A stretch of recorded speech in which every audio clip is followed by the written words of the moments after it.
مثال کے طور پر ایک شخص سمجھتا ہے کہ اسے حج کرنا ہے، اس کا ایک ایم ہے یا اس کو ایک موقع مل رہا ہے، تو سب سے پہلے تو وہ یہ دیکھے کہ بہترین حج کس طرح ہو سکتا ہے، بس اخلاص کی بات ہے، اور پھر اس کا طریقہ کیا ہے.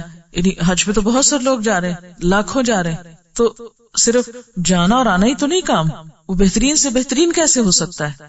حج ٹائم کا بیسٹ پاسبل یوز کیا ہو سکتا ہے، سب سے اچھا استعمال کیا ہو سکتا ہے، کون سے کام ایسے ہیں جو مجھے وہاں جا کے کرنے چاہیے کہ جس سے میرا یہ سفر ایک واقعی بہت ہی فروٹفل اور بہت ہی سکسیسفل اور بہت ہی فائدہ مند اور نفع مند سفر ہو جائے. مثلا میں اللہ کے سامنے نماز کے لیے کھڑی ہوں، میری یہ نماز بہت ہی بہترین، بہت ہی اعلیٰ ترین فوائد کے ساتھ ہو، مثلا اللہ تعالیٰ کے قریب ترین کرنے والی ہو، اس میں کوئی ایسی چیز نہ ہو کہ جو اس کے اجر اور اس کی قدر و قیمت میں کمی کر دے.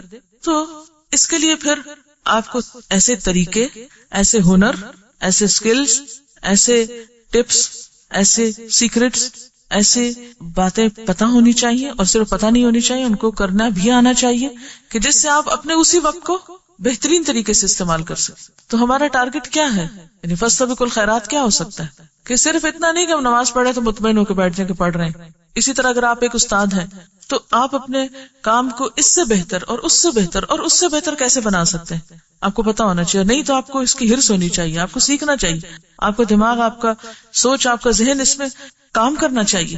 اچھا، اب یہ ہوتا ہے کہ بعض اوقات لوگوں کا ذہن بھی بڑا کام کر رہا ہوتا ہے اور بڑے فریش آئیڈیاز ان کے پاس ہوتے ہیں، اور ایک ایک خیال ان کا اتنا قیمتی ہوتا ہے کہ اگر وہ عمل میں آ جائے تو دنیا بدل جائے، بڑے بڑے مار کے وہ کر لیں. اللہ تعالیٰ سب کے اندر الہام کرتا ہے خیر کو، الہمہا فجورہا وتقواہا، سب کے اندر الہام ہوتے ہیں خیالات. لیکن آخر کیا وجہ ہے کہ سب لوگ اپنے ان خیالات سے فائدہ کو نہیں اٹھاتے؟ تو میں یہاں آپ کو شریک کرنا چاہوں گی گفتگو میں کہ مجھے یہ بتائیے کہ آخر کیا وجہ ہے کہ بہت سے لوگ اپنے علم سے فائدہ نہیں اٹھاتے، اور اللہ کی طرف سے جو وقتاً فوقتاً ہماری الہامی رہنمائی ہوتی رہتی، الہامی رہنمائی کے اچھے اچھے آئیڈیاز جو ہمیں آتے رہتے ہیں، جتنے زرخیز ذہن ہوتے ہیں اتنے بہترین چیزیں، اور پھر یہ تمنائیں، خیال، آرزویں، میں یہ کر پاؤں، دعائیں، خواہشات جو نیکی کی خواہشات ہیں، آخر کیا وجہ ہے کہ وہ عمل میں نہیں آ پاتی؟ اس کی کوئی مجھے پریکٹیکل ریزن بتائیں تاکہ ان اسباب پہ قابو پائیں ہم اور اپنے آپ کو ضائع ہونے سے. ہم سب یہ تو کہتے ہیں اللہ مجھے ضائع ہونے سے بچا لے، الحمدللہ یہ دعا مانگنا آگے اور مانگتے ہیں، لیکن آپ کو معلوم ہے کہ ہر دعا کے لیے 7 کوشش شرط ہے. صرف مانگ کے نہ بیٹھ جاؤ، اس کے لیے کچھ جو تمہیں اللہ نے دیا وہ بھی تو اللہ ہی نے دیا نا، اس کو استعمال کرو، کام میں لاؤ. آپ مجھے کوئی واقعی وہ سبب بتائیں، اپنے آپ سے سوچ کے بتائیں کیا بات ہوتی ہے، کیا وجہ ہوتی ہے. آپ بڑا اچھی نیت بھی مانتے ہیں، بڑا اچھا سوچتے ہیں، بڑا جذبہ ہے آپ میں، ماشاءاللہ بہت علم بھی ہے آپ کے اندر.